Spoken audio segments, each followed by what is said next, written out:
greetings, a warm welcome on behalf of Telangana State ASA and Organizing Committee, Upgraded Department of General Surgery, Usmania Hospital. Mapping is nothing but anatomical basis for understanding a disease. This is a concept given by Shantikumar Chivate sir, who is the founder president of ISCP. So one should know about the epithelia, muscles, fascia and spaces. If you look into the picture, anal canal is a tubular structure. There is an inner tube and there is an outer tube.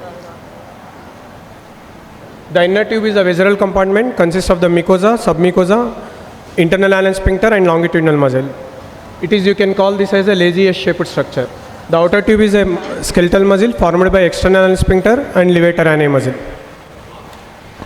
And the blue one is the genitourinary system, which is closely related to the anal canal. The arrow is the anorectal ring. It is formed by the deep portion of external anal sphincter, puborectalis, internal anal sphincter and longitudinal muscle. Term is coined by Milligan Morgan. The arrow corresponds to something called as Hermann's line. You can see in the slide there is a surgical anal canal and anatomical anal canal. The anatomy and physiology is very well appreciated during the surgery. That is the reason surgeons have their own nomenclature. Surgical anal canal extends from anorectal ring up to the anal verge. It is approximately 4.5 centimeters in male and 4 centimeters in female. The anatomical anal canal extends from the dentate lane up to the anal verge. Approximately it is 2.5 centimeters in male and 2 centimeters in female. If you see the interior of the anal canal, it is divided into 3 portions. The upper area, middle area or pecten area and lower area. The upper area extends from the anorectal ring up to the dentate lane. It is approximately 2 centimeters. The middle area, pecten area, extends from the dentate lane up to the white line of Hilton. Approximately it is 1.5 centimeters. And below white line of Hilton is the anal verge area, approximately 8 millimeters. The wider ampulla enters into narrow anal canal. That is a reason to accommodate the mucosa. There are the longitudinal columns known as the columns of Morgagni. The lower end are connected to each other by means of mucosal folds. These are nothing but the walls of Morgagni. If you look into the carefully into the walls, there are the intraepithelial openings known as the crypts or sinus of Morgagni. So because of serrated appearance, this is known as the dentate lane. So what is the surgical relevance of dentate lane?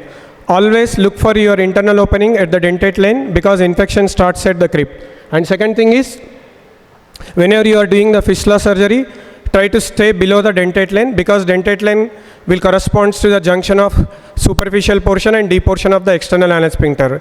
If you do a dissection above the dentate lane, there may be possibility of damaging puborectalis sling. The epithelium of the rectum is lined by columnar epithelium.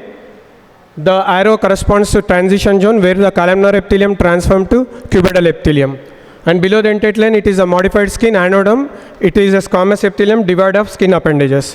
What is the surgical relevance of this anal transition zone? In the submucosa, there are the free nerve endings and organized nerve endings known as the genital corpuscles. Whenever the fecal matter reaches this area, something called a sampling reflex, where the anal canal able to differentiate whether it is solid or liquid or flatus. Where the conditions are favorable, they are eliminated, and unfavorable, they will be retained. When you are doing the pile surgery, fistula or colorectal surgery, if you damage this area, the patient will experience the urgency, urgent continence, and there is a symptomatology known as LAR symptomatology. The glands are present in the submucosa.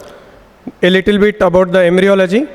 The endoderm forms the mucosa, ectoderm forms the anodome, and the mesoderm forms the muscles. This is the internal anal sphincter, and here will be the external anal sphincter. The infection starts in the visceral compartment and it extends deep into the muscles. Before the longitudinal muscle and before the levator ani forms, the anal gland bud extends deep between the muscles. That is the reason infection from the mucosa can spread to the muscles. And second point, the anal glands are racemose pattern. They plays a crucial role in spread of the inflammation along the spaces. Coming to the muscles, internal anal sphincter, we all know that it is a involuntary muscle and downward continuation of the inner circular layer. And how to identify during the surgery, it is pearly white in color and it will not twitch on application of the energy. This is an intersphincteric groove. This is also known as a Jackson's groove. Following the, after the anesthesia, usually the internal anal sphincter is covered by the external anal sphincter. Following the anesthesia, the muscles will be stretched. The muscle will be made prominent. What is the surgical relevance of intersphincteric groove? You can approach the supralevator fistulas into high intersphincteric fistulas. You can do the intersphincteric resections, and one can divide the sphincter during the sphincterotomy via this space. This is a slide showing with advancing the age, the muscles will degenerate. Internal anal sphincter and external anal sphincter both will become the degeneration.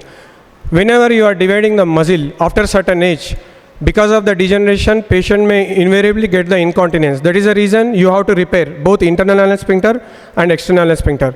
This is the arrangement of the muscles. Internal anal sphincter is circular and external anal sphincter is elliptical.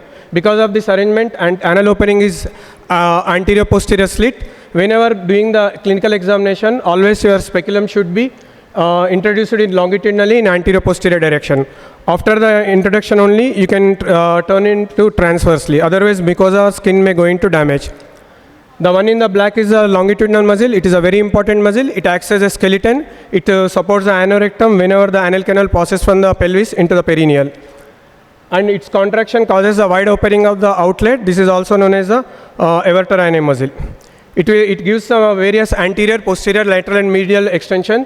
Medially there is a treat muscle and Park ligament, laterally Milligan and ischianal fossa septum, and downward it ends as a corrugator cutis annus muscle by inserting into the perianal skin.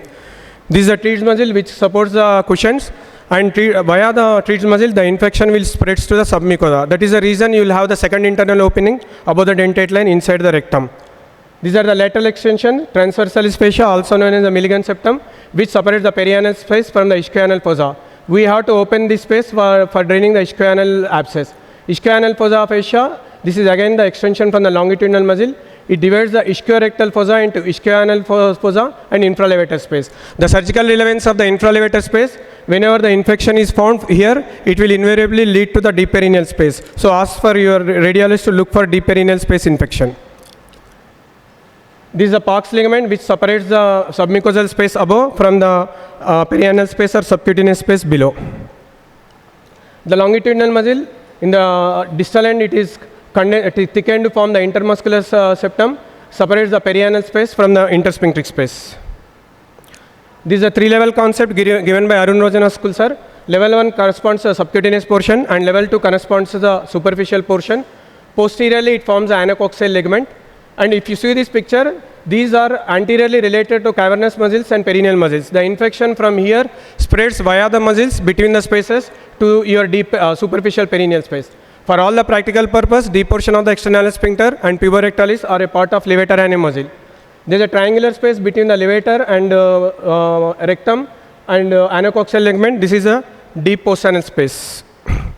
Puborectalis, we should not divide this muscle. It exerts the anterior thrust. It maintains the anorectal angle, and it can be palpated posteriorly and laterally. And dysenergic contraction will lead to constipation and pelvic outlet obstruction. This is a muscular arrangement.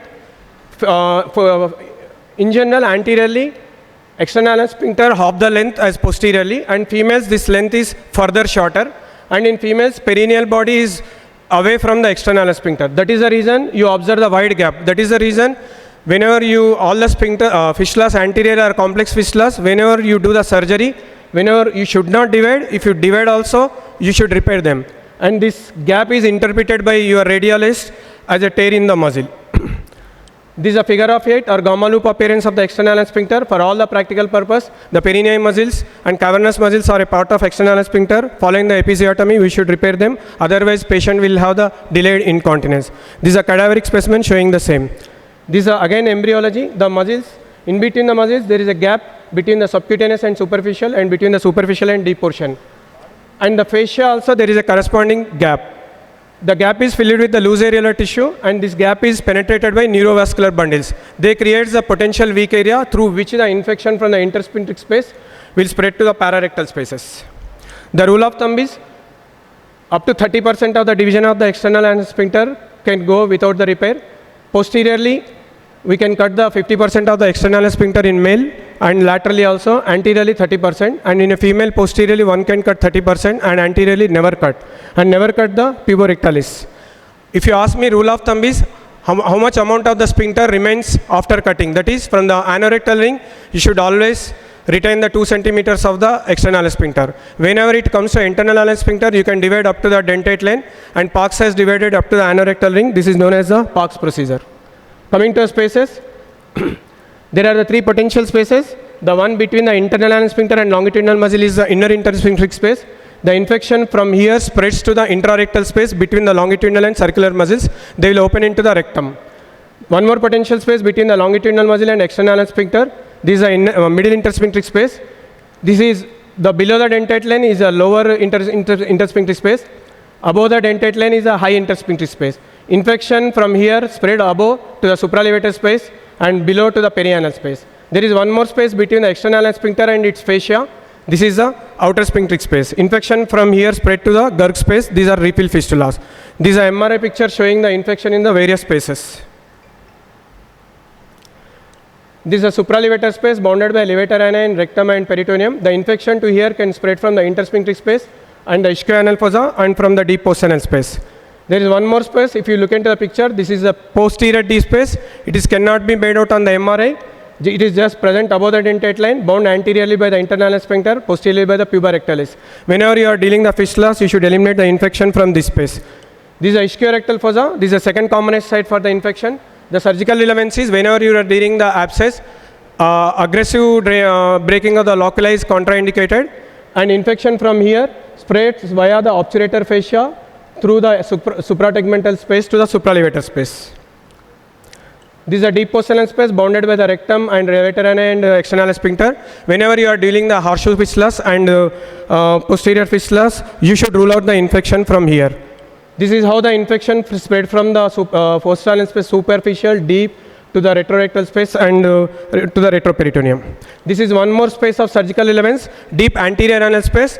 It is bounded one side by the external sphincter, other side by the levator ani, other side by the transverse perineal space. The infection from here anteriorly rupture through the rectovaginal spectrum and they form the perivaginal fistulas, and it can be mistaken as Bartholin's abscess. If you see the picture here, perianal infection from here, the perianal space, the superficial perineal space is open space anteriorly. Infection can spread via the collis fascia, dartos muscle to the scarpus fascia, from scarpus fascia to the fascia of the lata of the thigh. You will have the openings elsewhere like the abdomen and thigh and gluteus muscles.